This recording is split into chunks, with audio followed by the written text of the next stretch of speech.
नमस्कार। पॉलिटिक्स में आप सबों का स्वागत है। और आज हम पॉलिटिक्स में बात बिहार की उस पॉलिटिक्स की करते हैं जो पॉलिटिक्स भरत तिवारी के इनकाउंटर के साथ शुरू हुआ। उस पॉलिटिक्स का फलाफल क्या हुआ, या यूं कहें उस पॉलिटिक्स ने बिहार के पॉलिटिक्स को कहां तक प्रभावित किया, या यूं कहें उस पॉलिटिक्स ने एक बार फिर से जीतन राम मांझी जैसे नेताओं को क्यों एक्सपोज करके रख दिया है। इन तमाम मुद्दों पर चर्चा करेंगे, लेकिन शुरुआत भरत तिवारी के उस पॉलिटिक्स के उस इम्पैक्ट की करने जा रहे हैं जिस इम्पैक्ट ने पूरे एनडीए के अंदर एक अलग तरीके की गोलबंदी शुरू कर दी गई। चिराग पासवान का अमित शाह से मिलना, चिराग पासवान का बिहार सरकार के पुलिसिंग को लेकर शिकायत करना, क्योंकि डबल इंजन की सरकार है और उस सरकार में दलितों की पासवान की हत्या और दूसरी तरफ तिवारी का इनकाउंटर, दोनों पॉलिटिक्स चिराग को भाता है। सवर्ण और पासवान का उनका इक्वेशन है, उस इक्वेशन के साथ वो बिहार में सियासत करते हैं। और यही वजह रहा कि जीतन राम मांझी, नागमणि, कुशवाहा, ये लोग कुछ भी बयान दे दे, चिराग पहली बार जो बयान दिया वो बयान उसी पॉलिटिक्स की तरफ इशारा कर रहा है। तब जीतन राम मांझी जी का होगा क्या?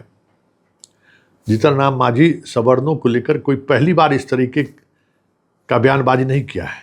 याद होगा, गए थे मुख्यमंत्री रहते हुए झंझारपुर और उन्होंने कहा कि हमने निकलने के बाद लोग मंदिर धोया, बड़ा बबेला मचा था। नीतीश कुमार गद्दी से उतारने का पहला प्रण इसी तरीके के बयानबाजी के बाद उन्होंने लिया, और वो बात इतनी दूर तलक गई कि कुछ ही महीने में जीतन राम मांझी को गद्दी छोड़नी पड़ी। उसकी वजह क्या था? उसकी वजह था कि जिस पॉलिटिक्स को उन्होंने डेवलपमेंट की पॉलिटिक्स के सहारे दूसरी दिशा में मोड़ दिया था, मतलब सवर्णों के राजनीतिक जो अपना एक एरोगेंसी रहा है, या राजनीतिक एक जो उनका जो अपना कामकाज का तरीका रहा राजनीति के क्षेत्र में, उसमें वो डेवलपमेंट की पॉलिटिक्स के सहारे सवर्ण के वोटर को ही पूरी तौर पर बांट दिया था। एक से एक सवर्ण के नेता को उन्होंने, कह सकते हैं कि जो चाहा वो किया, चाहे प्रभुनाथ सिंह हो, नरेंद्र सिंह हो, आनंद मोहन हो, चाहे जो जिस नेता को लीजिए, अनंत सिंह हो, जितने सवर्ण के तोप थे ना, उनको डेवलपमेंट की राजनीति के सहारे पटकनी दे दी। इसलिए जब जीतन राम मांझी ने ये बयान दिया तो वो असहज हो गए, क्योंकि कुछ भी ऐसा वो नहीं चाहते थे जिसकी वजह से सवर्ण में आक्रोश हो या गोलबंदी हो। इसलिए अपने पूरे कार्यकाल में कहीं कोई अगर सवर्ण पर हमला हुआ या कोई घटना घट गई तो कोशिश रहता था उसी जाति के तमाम पदाधिकारी से लेके और मंत्री तक, विधायक तक, सबको भेज देते थे कि जाइए आप लोग वहाँ मिलकर आइए, लोगों का गुस्सा शांत कीजिए। उसकी वजह क्या थी कि सवर्ण वोटर को उस तरीके से नाराज नहीं करना है कि हमारे खिलाफ जाकर वोट कर दे, आरजेडी को वोट कर दे। लेकिन जीतन राम मांझी हमेशा इन बातों का ख्याल नहीं रखा। उस मंदिर धोने के बयान पर भी, और कुछ दिन पहले जो बयान दिया, तो आज नीतीश है नहीं और सम्राट इस बयान का प्रोटेस्ट करे या इस बयान को लेकर चीज़ें को एक अलग दिशा की तरफ मोड़े, इस पर भी वो पहल नहीं कर पाए। किस परिस्थिति में वो वापस लिए वो खुद समझ रहे होंगे। लेकिन चिराग ने जिस तरीके से बयान दिया, और अब पहुंच चुके हैं भरत तिवारी के गांव, संदेश तो दे दिया वो सम्राट को भी कि इस तरीके से सियासत नहीं चलेगी बिहार में। बीजेपी के एक भी मंत्री उसके घर पर नहीं गया है सरकार की तरफ से कि सरकार भेजा हो, किसी ने नहीं। अपने अपने तरीके से चीज़ें रास्ते में बयान दे दिए, जिसको जो जहां बयान देना था बयान दे दिए, लेकिन सरकार की तरफ से कोई प्रतिनिधिमंडल के तौर पर नहीं गया। चिराग एनडीए के पहले नेता होंगे जो आधिकारिक तौर पर अपने पार्टी प्रमुख भी है, और वह वहाँ जाकर भरत तिवारी के परिवार से सिर्फ मिला ही नहीं है, आश्वासन दिया है कि हम देख लेंगे। तो ये अब सियासत किस तरीके से बन रहा है ये देखिए।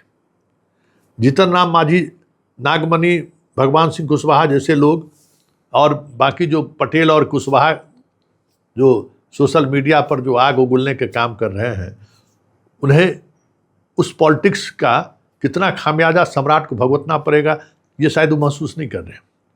नीतीश हमेशा इस पॉलिटिक्स को क्यों आगे नहीं बढ़ने देना चाहते थे, शायद इस पॉलिटिक्स को न कुशवाहा समझ पा रहे हैं, न सम्राट के आसपास रहने वाले लोग समझ पा रहे हैं। न्यायिक जांच और फिर से एफआईआर और फिर उसी डीएसपी को एक प्राइम पोस्टिंग, लोग समझ रहा है। और जैसे जैसे सम्राट पर से भरोसा सवर्णों का उठेगा, सम्राट के लिए मुश्किलें खड़ी होगी। सम्राट के खिलाफ यादव है, सम्राट के खिलाफ मुसलमान है, और सम्राट के खिलाफ अगर सवर्ण भी हो गए तो फिर राज सत्ता चलाना इतना आसान नहीं होगा बिहार में, भले आप 202 क्यों ना हो।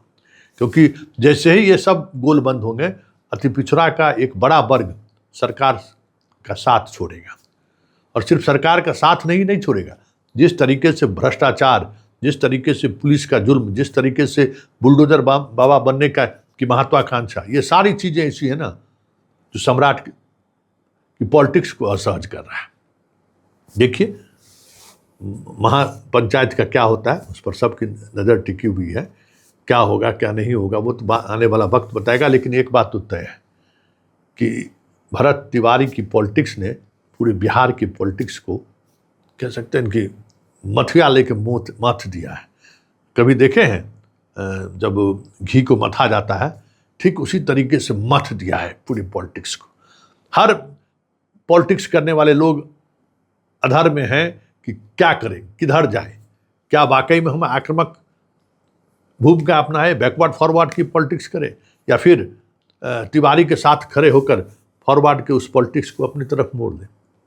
चिराग की वही कोशिश है, और मांझी को जो नुकसान होना था वो तो हो चुका है।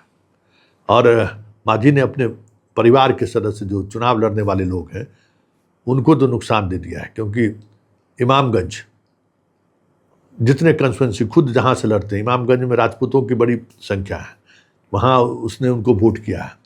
खुद मांझी पार्लियामेंट के कंस्टिट्यूंसी में तमाम भूमिहार राजपूत ब्राह्मण सारे लोग गया कंस्टिट्यूंसी में उनको वोट किया है। पुतोह हो, बेटा हो, या जहाँ भी हो, वहाँ सवर्णों ने दिल खुलकर वोट किया है। ऐसे में जीतन राम मांझी का ये बयान, अभी तो वक्त है चुनाव में, लेकिन परिवार की राजनीति को एक नुकसान देकर चले जाएं तो कोई बड़ी बात नहीं होगी। क्योंकि चिराग का 2 कदम आगे बढ़ना दलित पॉलिटिक्स के उस नैरेटिव को आगे बढ़ाना है जो सवर्णों के साथ सहज रहा है। और चिराग और रामविलास पासवान इसी सहजता के सहारे बिहार की राजनीति में बना रहा है, टिका रहा है। तो देखिए बिहार की राजनीति कहाँ किस करवट लेती है। लेकिन इतना तो तय है, ये जो कुछ भी हो रहा है ना, जिस तरीके से हो रहा है, बिहार के राजनीति में आने वाले समय में यूजी से भी बड़ा इम्पैक्ट छोड़ जाए तो कोई बड़ी बात नहीं।